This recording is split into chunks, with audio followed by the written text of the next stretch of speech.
All right, thank you very much for joining us, Coach. We'll get things started with an opening statement.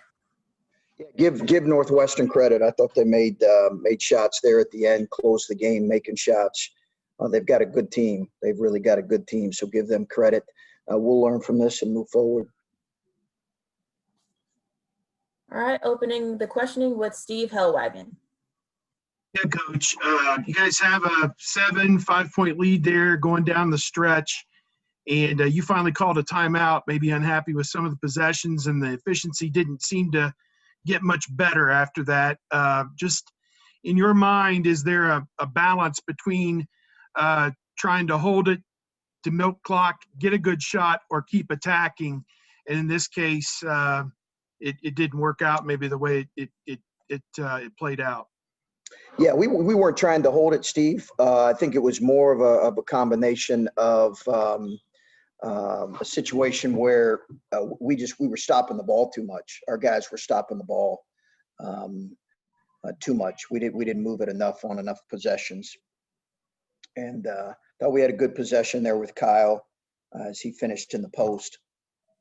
We struggled a little bit with some of their traps of EJ, but all in all, yeah, we just weren't moving the ball enough there.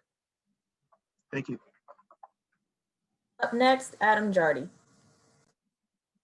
Chris, it looked like you maybe got the look you were going for with Dwayne there at the end. You called a timeout with 12 seconds left. Can you talk about what that huddle was like and what sort of confidence level you saw in your guys right there?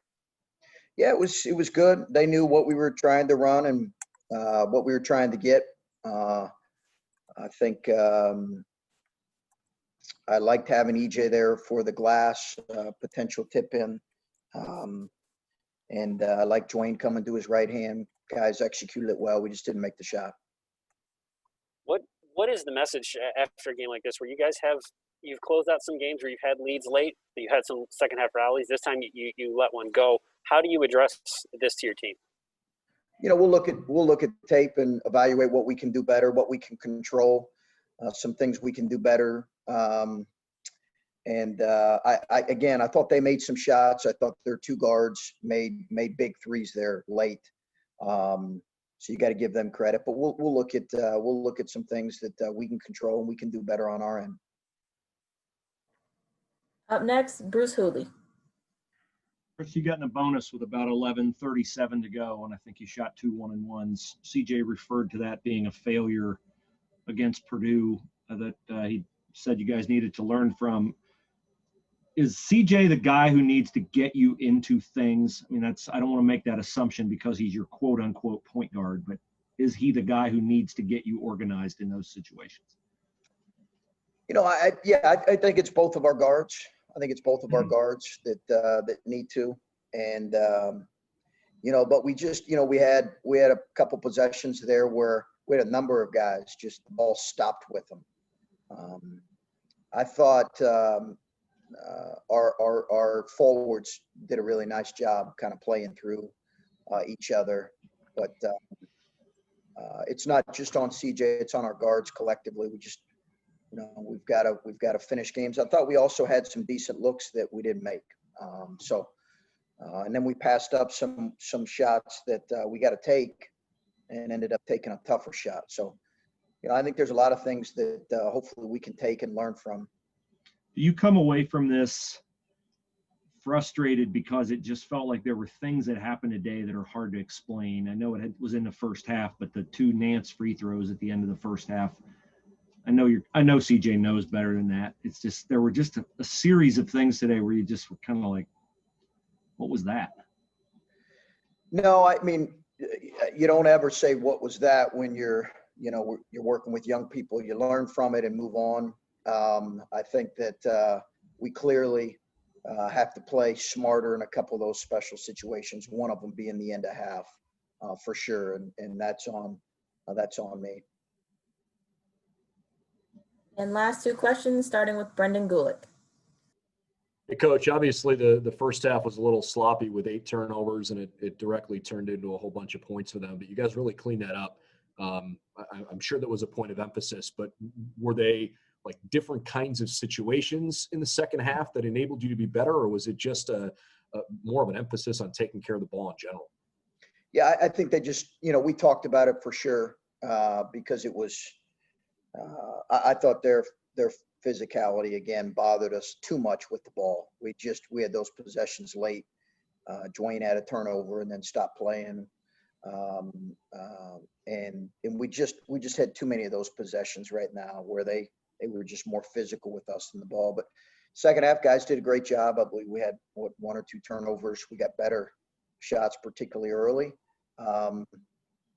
We did not, again, we didn't finish, but guys certainly did a better job taking care of the ball in the second half. And how about one more positive thing? This was probably your best rebounding effort of the year. I know in some areas you gave up a little bit of size, but I thought EJ and Kyle in particular really rebounded the ball well. And it felt like you were limiting Northwestern to a lot of one and dones when they were missing. Is that something that you also felt? Yeah, I thought both those guys played really well. And I thought collectively we rebounded it well. We rebounded well on both ends, and we've got to do that, particularly with some of our lineups where, you might be giving up, some shooting. We have to do a good job on the glass, on offense, and we've shown the ability to do that for the most part this year, and we did it again today. Thanks, Chris. And final question goes to Adam Jardy. Chris, the contribution that you got from Seth in the first half, and it seemed like maybe he gives you an option. I know him and Justice can play together and will play together, but it seems like maybe he takes some of Justice's minutes today. What does it do for you when Seth can give you what he did? And what is Justice kind of continuing to fight through right now? It seems like the offense is really starting to be a bit of a struggle for him.